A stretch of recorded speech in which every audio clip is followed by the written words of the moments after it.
online သင်တန်းသားတွေအားလုံးပဲမင်္ဂလာပါဗျဒါလေးကတော့ Yamaha R15 V3 2019မှာကွင်းလို့ကျွန်တော်တို့နော်ကွင်းနေနောက်တစ်ခါဝန်ကားလို့ခေါ်တဲ့ signal ပတ်လန်းနောက်တစ်ခါ brake ပတ်လန်းဒါလေးကိုကျွန်တော်တို့ကစံကင်မှာရှင်းပြရတာじゃကျွန်တော်တို့ကကျိုးတွေကိုတိတ်တွေနဲ့ပတ်ထားတယ်နော်ကျိုးတွေကိုတိတ်တွေနဲ့ပတ်ထားတော့ကျွန်တော်တို့ socket လောက်ပဲတွေ့ရခလုတ်လောက်ပဲတွေ့ရအဲ့တော့ဒီမှာရှိနေတဲ့ပုံကလည်းစံကင်မှာတက်ဆင်ထားတဲ့ပုံစံအတိုင်းပဲနော်အဲ့ဒါလေးကိုကျွန်တော်တို့ကသူ့ပတ်လန်းလေးကိုကျွန်တော်တို့ကရှင်းပြပေးမှာအဲ့တော့ကျွန်တော်တွေကပညာရေးတစ်ခုကိုလေ့လာတဲ့နေရာမှာတချို့ပညာရေးတွေကတီးပြီးသားဖြစ်ပေမဲ့လည်းအချိန်ချင်းပြန်လေ့ကျင့်ရတယ်။ဘာဖြစ်လို့လဲဆိုတော့မမေ့ဖို့အတွက်နော်ကျွန်တော်တို့ကတခါလဲလုပ်ရုံနဲ့ဒီပညာရေးတစ်ခုကတခါတည်းပြီးသွားတာမျိုးမဟုတ်ဘူး။ဒီဆိုင်ကလောကတဲ့ဝင်လာပြီဆိုမှတော့ကျွန်တော်တို့ကဒီအလုပ်ကနေဆက်လုပ်နေသေး၍အသုံးဝင်နေမှာပဲလေ။အဲ့တော့အမြဲတမ်းကျွန်တော်တို့ကကိုယ်စိတ်ကိုအမြဲတမ်းမှတ်မိနေအောင်နှိုးဆွပေးရတာ။နော်။မြန်မာဆိုရင်ဗီဒီယိုနှုတ်ဘက်ကကောင်ကအနက်ရောင်ဖြစ်တယ်ဂရောင်းကျိုးဖြစ်တယ်ရမမှာအနက်အောင်မြင်ဂရောင်းကျိုးလို့ကျွန်တော်တို့ကပြောမယ်အဲ့တော့ဗီဒီယိုမှာဂရောင်းကျိုးကမေးကျိုးကကြတော့ကျွန်တော်တို့ကစတက်မော်တာနဲ့အနီးဆုံးအင်ဂျင်မှာသွားပြီးတော့အပ်ချထားမယ်နောက်တစ်ခုဗီဒီယိုနှုတ်ဘက်ကနေပြီးတော့တခြားအမ်ဘီယာနေတဲ့ကောင်တွေကကျိုးသေးတွေကကြတော့တခြားသောနေရာတွေကို ECU တို့တခြားသော wind signal တွေ brake တွေပေါ့နော်အဲ့ဒါတွေကိုကျွန်တော်တို့ကမီးသီးတွေကိုအပ်ချထားမယ်ပေါ့ဒါကဗီဒီယိုပေါင်းဘက်ကနေထွက်တာလေဒီမှာပုံမှန်ပြတာကတော့ကျွန်တော်တို့ကတစ်ချောင်းပဲရှိတယ်ဖြူကိုသွားတဲ့တစ်ချောင်းကိုပဲပြထားတာတကယ်တမ်းတစ်ချောင်းမကဘူးလေနှစ်ချောင်းမင်းတို့စတက်ချခြင်းစတက်ရလေးရဲ့စွတ်ကိုသွားတာတစ်ချောင်းရှိသေးတယ်ဒါနဲ့အခုဒီပုံတွေကစတက်ဘက်လန်ရှင်းပြနေတာမဟုတ်သေးတဲ့အတွက်စတက်ရလေးကိုသွားတဲ့ကျိုးကိုဖျောက်ထားတာနော်အဲ့တော့တဲ့အခုလောရမှာဗီဒီယိုပေါင်းကထွက်တာကနှစ်ချောင်းရှိပေမဲ့တစ်ချောင်းကစတက်ရလေးကိုသွားမှာတစ်ချောင်းကကျဖြူကိုသွားမှာဖြူခံပြီးတော့ဖြူထွက်ကတော့နေရာ၅ခုလောက်တာပေါ့နော်နေရာ၅ခုလောက်တယ်ဆိုတာကကျွန်တော်ဒိုင်ခွက်တို့ဒိုင်ခွက်တွေဖန်လေးတွေစက်တိုးကောင်းတွေနော်ဒိုင်အုပ်တွေပေါ့တော့တွေသွားတယ်ပေါ့အဲ့ဒီကနေမှအခုလောလောဆယ်ကျွန်တော်တို့ကတော့သွားတဲ့အကြောင်းပဲဒိုင်အုပ်ကိုသွားတဲ့အကြောင်းတွေရှင်းပြနေတာမဟုတ်အဲ့တော့လေမင်းမျိုးတဲ့ကောင်က IG ignition switch ပေါ့နော်တော့ကိုသွားမယ် IG တော့စိတ်ထဲမှာရေးတွက်ထားပါတော့ဝင်လိုက်တဲ့အခါမှာယမဟာထုံးစံအရာ brown အညိုရောင်ထွက်သွားမယ်အဲ့ဒီအညိုရောင်လေးကမှသွားတာကတော့ခုနကပထမဗီဒီယိုမှာပြောပြခဲ့တယ်လို့ပဲဟုတ်လား signal ကတ်တော့ဘူးတို့ panel လေးဆွဲခွင့်အပေါင်း ECU အပေါင်း နောက် position မီအပေါင်းနံပါတ်ပြမီအပေါင်းနောက် brake အပေါင်း shift brake အပေါင်း FID အပေါင်းအများကြီးပေးမှာပဲ ECU အပေါင်းနော်နောက်ကမီရှင်းမီကိုအပေါင်း position မီတွေအပေါင်းအများကြီးပေးမှာပဲအဲ့ဒီကနေမှဒီပုံထဲမှာပါတဲ့ဟာတွေကိုရှင်းပြပေးမယ်ပေါ့အဲ့တော့တဲ့တော့ညိုလေးဟာတဲ့ဒီမှာကြည့်လိုက်ဒါလေးကဝင်းရဲ့ပုံစံလေးဖြစ်ပါတယ်ပုံမှန်ဝန္တာစီးရီးနဲ့တရုတ်စီးရီးတုန်းကတော့ဝင်းဆိုတာအနောက်ကိုအသေးချပြီးခလုတ်ကအပေါင်းပေးယမဟာစီးရီးမှာကျတော့အော်တိုမန်နူမခွဲခြားပါဘူးဝင်းအတွက်လိုအပ်တဲ့အပေါင်းကိုသူကတော့အတွက်ညိုကနေအသေးပေးလိုက်တယ်ဒါနဲ့ဝင်းကမြည်လားဆိုမမြည်သေးဘူးဘာကြောင့်လဲအနှုတ်လိုသေးတယ်အဲ့တော့တဲ့ဘော်ဒီရလာတဲ့ ground ကဝင်းကလုတ်တွေကိုဝင်မယ်ဝင်းကလုတ်နေလိုက်တော့Pဆိုတာ PNK ပင့်ပန်းရောင်ယမဟာဆိုင်ငယ်တွေမှာယမဟာစီးရီးတစ်ခုလုံးမှာသွားကြည့်လိုက်ရင်ဝင်းကလုတ်အတွက်ကျိုးသွားမကြည့်နဲ့ပန်းရောင်ပဲဝန်တာနဲ့တရုတ်စီးရီးမှာသွားမကြည့်နဲ့စိမ့်နှူးရောင်အဲ့တော့တဲ့ဝင်းကလုတ်နေလိုက်တဲ့အခါမှာဝင်းကလုတ်အတွက်ပန်းရောင်ကျိုးပါတဲ့ဝင်းကို ground ပေးလိုက်တဲ့အခါမှာဝင်းမိပါတယ်အဲ့တော့ဝင်းတစ်လုံးမမြည်ဘူးဆိုရင်စဉ်းစားကြည့်ကွာဝင်းကြီးကိုရင်လဲတင်လားဝင်းကိုပေးတဲ့အပေါင်းလမ်းကြောင်းနဲ့အနှုတ်လမ်းကြောင်းကိုရင်စစ်တင်လားစဉ်းစားပေါ့အဲ့ဒီအချိန်မှာစဉ်းစားနေရမျိုးမျိုးရှိသေးတယ်ဟာယမဟာဆိုရင်တော့အပေါင်းကိုအသေးပေးတာဟာအနှုတ်ကိုခလုတ်ကပေးတာဟာလို့ကြိုသိမှပို့လိုက်လို့ကောင်းမှာပေါ့တရုတ်ဆိုင်ငယ်လောက်ပဲပြင်းတဲ့သူကယမဟာဝန်းတစ်လုံးမမြည်တဲ့ခါမှာသွားလိုက်ရင်ကိုတိုင်နေပတ်ကုန်မှာဟာဘာလဲဟာပေါ့အနှုတ်ကိုအသေးပုံသူသိတာကဝန်းဆိုတာအနှုတ်သေးပေးအပေါင်းကိုခလုတ်ကပေးဒါသိတာအဲ့ဒါသိပြီဒါသွားပြင်တိုင်ပတ်မှာလေဒီမှာယမဟာမှာဝန်းဆိုတာအပေါင်းသေးပေးတာခလုတ်နေလိုက်တဲ့ခါမှာအနှုတ်ရောက်ဒါကြောင့်ယမဟာဝန်းတစ်လုံးမမြည်ဘူးဆိုကွာဝန်းစောက်ကနှစ်ခုကိုဖြုတ်လိုက်တော့ဖွင့်ပြီးတော့အဲ့ဒီကျိုးရံကိုမသိဘူးဆိုရင်လည်းဝန်းကျိုးနှစ်ချောင်းကိုတက်စတာနဲ့ရမ်းထိုးလိုက်တော့လဲဖွင့်ထားတယ်ရမ်းထိုးတဲ့အခါမှာတစ်ချောင်းမှာမီးလေးနဲ့ဆိုအဲ့ဒါအပေါင်းကျိုးအပေါင်းတေကျိုးအဲ့ကျိုးမှာအပေါင်းတွေလွတ်သွားပြီဆိုပြီးကြံတဲ့ကျိုးဟာဒါအနှုတ်ဖြစ်လိုက်မယ်အနှုတ်ရောက်မရောက်သိဖို့အတွက်တက်စတာအပေါင်းပြောင်းညင်လိုက်တက်စတာအပေါင်းပြောင်းညင်ပြီးတော့အဲ့ဒီကျိုးကိုထောက်ပြီးတော့ဝန်းကလုတ်နှိပ်ကြည့်လိုက်မီးရောက်လားမီးရောက်တယ်ဆိုတော့ဒါဝန်းမကောင်းတာပေါ့မီးမရောက်ဘူးဆိုရင်ဒါကဝန်းကလုတ်အထွက်တို့ဝန်းကလုတ်ကိုဝင်တဲ့အကျိုးတွေကိုစစ်ရဒါဝန်းကြောင်းနောက်တစ်ခုက front brake and rear brake front ဆိုတာ shift brake rear ဆိုတာ now brake ပါတဲ့ညိုဒီတဲ့ shift brake စီကိုလည်းပေးပါတယ်တဲ့ now brake စီကိုလည်းပေးပါတယ်တဲ့ shift brake ပဲဆွဲ now brake ပဲဆွဲဒီမှာကြည့် GR G ဆိုတာ green ရဲ့အစိမ်းရောင်နော် GR ဆိုတာ gray နော် ဘာကြောင့်တော့ဒိုင်ယာဂရမ်တင်တဲ့နေရာမှာကာလာတွေကိုအထူကောင်းရေးတဲ့နေရာမှာမိခိုးရောင်ကိုလည်းကြီးအစိမ်းရောင်ကိုလည်းကြီးအဲ့လိုရေးလို့မရဘူးလေအားကြောင့်ခွဲတီးရဖို့အတွက်ကိုအစိမ်းရောင်ကိုကြတော့ကြီးတစ်လုံးနဲ့ရေးတယ်မိခိုးရောင်ကိုကြတော့ကြီးအားလို့ရေးတယ်အဲ့တော့ grade မိခိုးရောင်ထွက်ပြီးတော့ရှေ့ပရိတ်ပဲဆွဲနောက်ပရိတ်ပဲဆွဲမိခိုးရောင်ထွက်ပြီးတော့နောက်ပရိတ်မိကိုဘာပေးမလဲအပေါင်းပေးမယ်ဘာဖြစ်လို့လဲဆိုင်ကယ်မှာလုံးလုံးဆောင်ရမယ်အစိတ်ပိုင်းရဲ့95%ကိုဘာဝယ်တည်ပေးထားလို့လဲဟေးအာယုံစိုက်နေလေဆရာစကားနောက်မှာလိုက်ပြီးတော့တခွင်းချင်းအာယုံစိုက်လေဆရာပြောတဲ့စကားဒီ online သင်တန်းသားလည်းသိတယ်လက်တွေ့သင်တန်းသားလည်းသိတယ်မြဲတယ်ဒါနဲ့မြဲတယ်အာယုံစိုက်ပြီးနားတော့ရှင်းတယ်ဒိဗေပါပြီးသားမို့လို့ဆိုကြတယ်ကရှင်းပရိတ်ပဲဆွဲနောက်ပရိတ်ပဲဆွဲပရိမီကိုအပေါင်းတွေပေးတယ်လေဟုတ်တယ်မလားဘာကြောင့်ဗရိတ်စီမှာအနှုတ်ဝင်တယ်လို့မှမရှိဘဲနဲ့ဝန်နာဟောတရုပ်ကောဂျမာရောအဲ့တော့ဗရိတ်ဆွဲတော့ဗရိတ်စီကအပေါင်းပေးတယ်ဆိုမှတော့ဗရိမီကိုဘာသေးချတာမလဲအနှုတ်သေးချတာမလဲဘာကြောင့်ပြောနေတဲ့ကဆံငယ်မှာလုံးလုံးဆောင်မယ်စိတ်ပိုင်းတွေကိုအပေါင်းနဲ့အနှုတ်မှာဘသူ့ကို95%အသေးပေးထားတာများလဲဟေးတခွန်းဆိုရင်တင်းနေတော့ဆံငယ်မှာလုံးလုံးဆောင်မယ်စိတ်ပိုင်းတွေကိုအပေါင်းနဲ့အနှုတ်မှာ95%ဘသူ့ကိုအသေးပေးတာထုံးစံလေလို့အနှုတ်ကိုအသေးပေးတာထုံးစံဒီစကားကအခုမှတစ်ချိန်လားမဟုတ်ဘူးနော်ရှင်းမှာ3-4ချိန်ရှိသွားပြီနော်ငါတပည့်တို့ဆံငယ်မှာလုံးလုံးဆောင်မယ်စိတ်ပိုင်းတွေကိုအနှုတ်ကို95%တော့အသေးပေးထားတယ်နောက်တစ်ခုတော့တဲ့အညိုကဟိုမှာစကနယ်ကတ်တော့ဘူးတဲ့ဝင်တယ်စကနယ်ကတ်တော့ဘူးကနေညိုပြူကြားကျိုးနဲ့ဘာပြန်ထွက်မလဲအပေါင်းပြန်ထွက်မယ်အပေါင်းပြန်ထွက်ပြီးတော့ဖယ်သွားမလဲစကနယ်ခလုတ်သေးကိုသွားမယ်စကနယ်ခလုတ်သေးကိုလည်းသွားမယ်အဲစကနယ်ခလုတ်သေးကနေမှတစဉ်သူကဘယ်ပဲဆိုရင်ဘယ်ညိုရင်ညာစိမ့်ရင်ဒီတော့ကတို့ဥမာအညိုနုလို့ပြောကြည့်မယ်အညိုဆိုတော့ဘာရောက်လဲအင်္ဂလိပ်လိုဘယ်လိုခေါ်လဲ brown နုလေဆိုတော့သူ့ကိုအဲ့ brown ရဲ့ color ရဲ့ရှေ့မှာ LIGHT light brown ဆိုတော့ဗာလဲအညိုနု light ဆိုတော့ဗာလဲလင်းတာပေါ့ဒီမှာကျတော့ဘာလဲ dark brown ဆိုတာမှောင်တာပေါ့ကွာမှောင်တာဆိုတော့အဲ့နေရာမှာမှောင်တယ်လို့မပြောတော့အညိုရင်နော်ဆိုတော့ဒီနေ့လည်းဝါယာကျိုးတစ်ချောင်းရဲ့ color ရဲ့ရှေ့မှာဝါယာကျိုးတစ်ချောင်းရဲ့ color ရဲ့ရှေ့မှာဒီဆိုရင်ဗာလဲအရင်ဒီဆိုရင်ဓာတ်လေအဲ့လင်းဆိုရင်ဗာလဲ light ဗာလဲဗာနုအဲ့ဓာတ် brown ဆိုတော့အညိုရင်ဘယ်ဘက်စကနေကိုအညိုရင်နဲ့ဗာပေးမလဲအပေါင်းပေးမယ်ညာဘက်စကနေကို dark green ဆိုတော့ဘာကြောင့်ဖြစ်မလဲပြောပါ dark green ဘာကြောင့်ဖြစ်မလဲအစိမ်းရင်နဲ့အပေါင်းပေးမယ်စကနေမီးသီးတွေရှင်းနောက်စကနေမီးသီးဓာတ်ခွက်စကနေမီးသီးတွေအကုန်လုံးကိုဘာအောင်သိပေးရမလဲ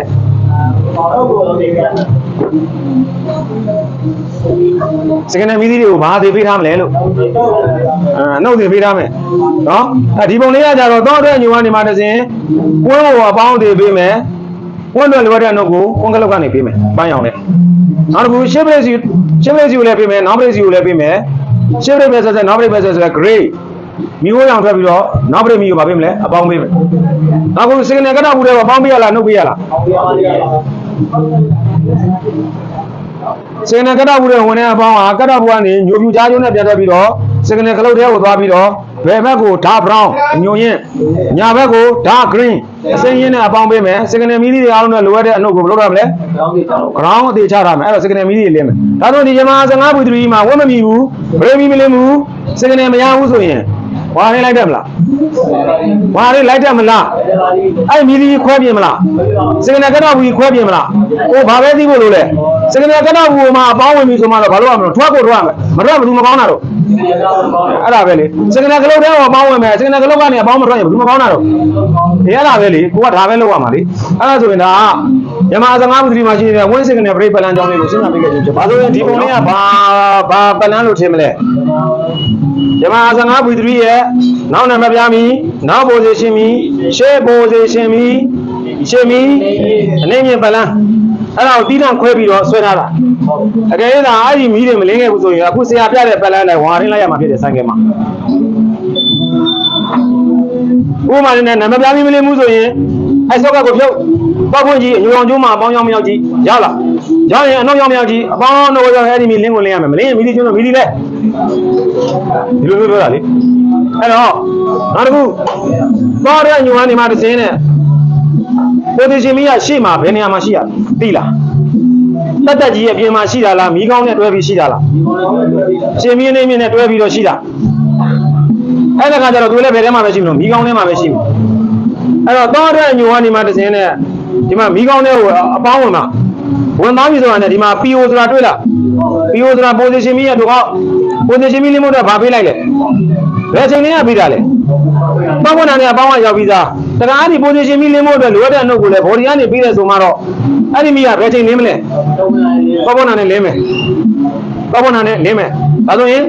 သောရညိုဒီနောက်နာမပြားမီးလင်းမို့အတွက်အပေါင်းနာမပြားမီးအတွက်ကိုနှုတ်ကို body ကပေးတခါသောရညိုဟာနောက် position မီးကိုအပေါင်းပေး position မီးတွေလိုအပ်တဲ့အနှုတ်ကိုလည်း body ရပဲပေးမယ်တခါရှေ့ position မီးကိုဆက်သွားမယ်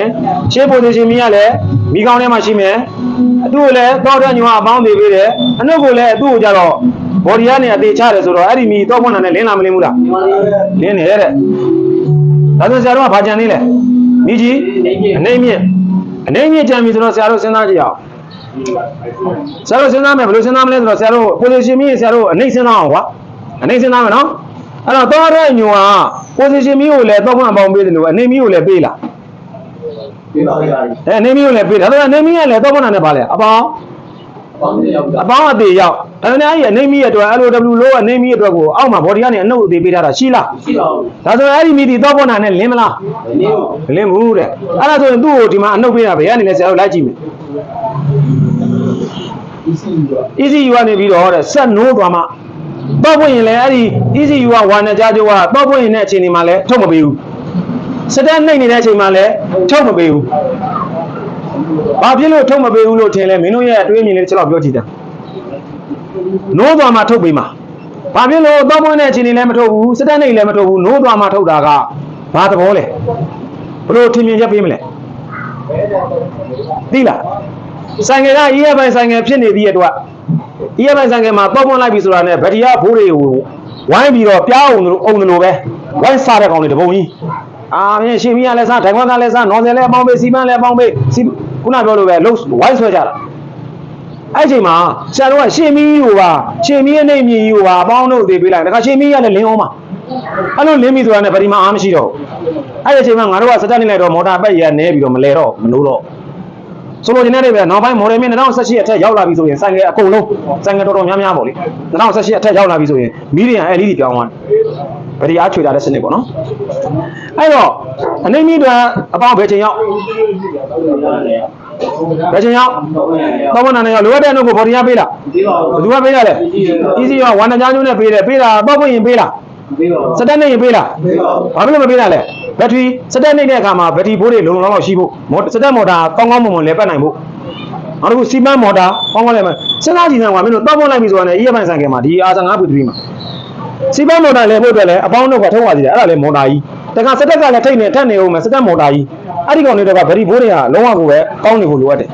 အဲ့ချိန်မှာမီးကိုပါထပ်ပေးရမယ်ဆိုရင်ဗတိကမနိုင်တော့အဲ့လိုဖြစ်မှဆိုလို့သူကမီးကိုလုံးဝကိုစတက်ကလို့လွတ်လိုက်ခံမှဆက်နိုးသွားမှအနှုတ်ထုတ်တယ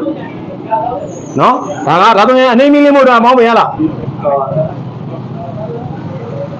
မကြိုက်ဘူးဟုတ်လေအနေမီးလေးမို့တော့အပေါင်းပေးရလာ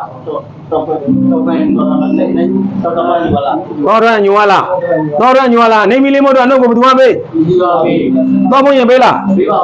းစတက်နေရင်ပေးလားဘယ်ချိန်ပေးလုံးဝနိုးသွားမှပေးဒါဆိုအနေမီလေးနဲ့နားလိုက်ပြီလားဟောတော့အမြင့်မီစဉ်းစားကြည့်အောင်အမြင့်မီအပေါင်းမှာဒါကဟိုက်အမြင့်မီအဲ့အမြင့်မီတွေလိုနေတဲ့အပေါင်းကိုတော့ညွာနေဒါလိုက်ပေးလားတော့ညွာနေမှတစ်ချိန်ဒီမှာခလုတ်ခံခလုတ်နှိမ့်လိုက်မှဘာနဲ့ပြန်တော့မလဲဟောပြောနေသူဒီမှာဝါရောင်ဘယ်နှချောင်းမဲချီဆရာပွင့်ထောက်ပြတာပဲလိုက်ကြည့်ဒီညုံညုံကပေါင်းလာလို့လားခလုံးနေလိုက်တော့ဝါရောင်ဒီဝါရောင်ကျိုးကဘာဖြစ်မလဲအပေါင်းနေပြီးတော့မြင်းမီးကိုဘာပေးမလဲအဲ့တော့ခလုံးပိတ်ထားရင်ရောမပေးဘူးအဲ့တော့ခလုံးဖွင့်လိုက်မယ်ခလုံးဖွင့်ထားမယ်ကွာဖွင့်တော့ဝါရောင်ကျိုးမှာအပေါင်းရှိလားမရှိဘူးလားအဲ့မြင်းမီးကိုမြင်းမီးကိုပေါင်းရောက်လာမရဘူးလားဒါနဲ့အနှုတ်ကိုဘော်ဒီကနေတေချတာရှိလားဘယ်လိုလဲပြရတော့ဘယ်အချိန်ပေးမယ်ထင်လဲစနိုးသွားမှာဒါတော့ရင်အနေမီးနဲ့အမြင့်မီးတွေလိုအပ်တဲ့ ground ကို ECU ကနေဘာလို့လဲဆက်နိုးသွားမှာဘာလို့မှလဲထုတ်ပေးမှာဆက်နိုးသွားပြီဆိုတာနဲ့စဉ်းစားကြည့်တယ်အနေမီးအတွက်ကိုအနှုတ်အသေးရောက်လာမရောက်ဘူးလားရောက်ပါပြီအပေါင်းနဲ့တည်းမရောက်ဘူးလားဒါဆိုဆက်နိုးသွားတဲ့အချိန်မှာဆက်နိုးနေတဲ့အချိန်မှာအနေမီးမိတ်ရလား စဉ်းစားပြီးမှပြောဆက်နိုးသွားတဲ့အချိန်မှာအနေမီကိုမလင်းကျင်လို့မိတ်ရလားမင်းတို့ရလား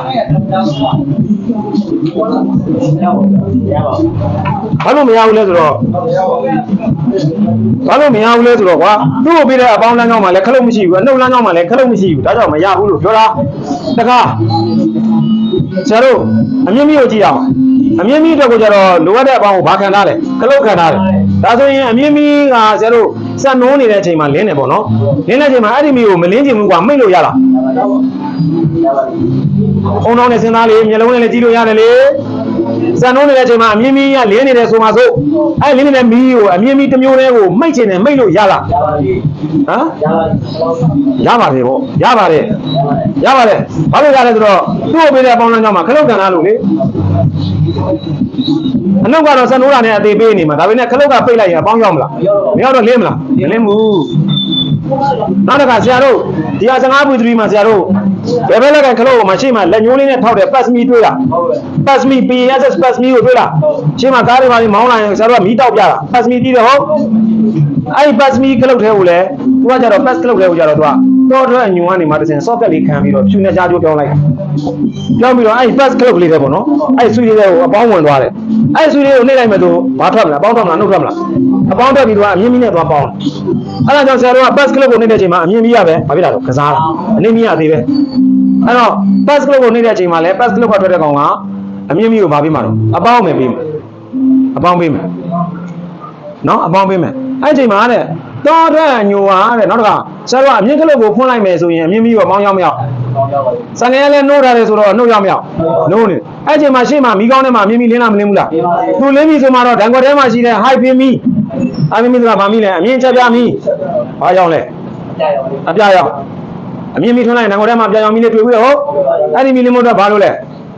အပေါင်းတို့လို့လေအဲ့ဒီအပေါင်းတို့လို့တာကိုမှာတဲ့တောအတွက်အညိုကနေမှတဲ့အဲ့မီလီကိုဗာပေးလေအပေါင်းပေးတယ်လိုအပ်တဲ့အနှုတ်ကိုမီးကောင်းကနေဝါနီကြားကျိုးနဲ့အနှုတ်ထုတ်တယ်အဲ့ချိန်မှာအမြင့်မီလေးနဲ့ဆိုတော့ကျွန်တော်တိတ်မရကွာမီးကလုတ်ကနေအမြင့်ကလုတ်ကိုနှိပ်လိုက်ရင်ဒီအမြင့်မီးကိုဘာလို့လဲအပေါင်းက5ကိုဝင်လာမှာအဲ့လိုဝင်လာတဲ့အချိန်မှာမှဒီ circuit balance တွေကနေမှတစ်စင်ဝါနီကြားကျိုးနဲ့မီးကိုဗာပြန်ထုတ်မလဲအနှုတ်ထုတ်မှာမီးမှာတောအတွက်အညိုကနေအပေါင်းတွေရောက်တော့အမြင့်ချက်ပြမီးပြအောင်လေးလင်းသွားမယ်ဒါလေးကယမာဟာ15 3ရဲ့ LED low and high position ပလန်လေးကိုရှင်းပြပေးခဲ့ခြင်းဖြစ်တယ်အဲ့တော့ဒါလေးကိုကျွန်တော်တို့စာငယ်မှာတစ်ချက်လောက်လေ့လာကြည့်မယ်နော်โอเคဘိုင်ဘိုင်ပါ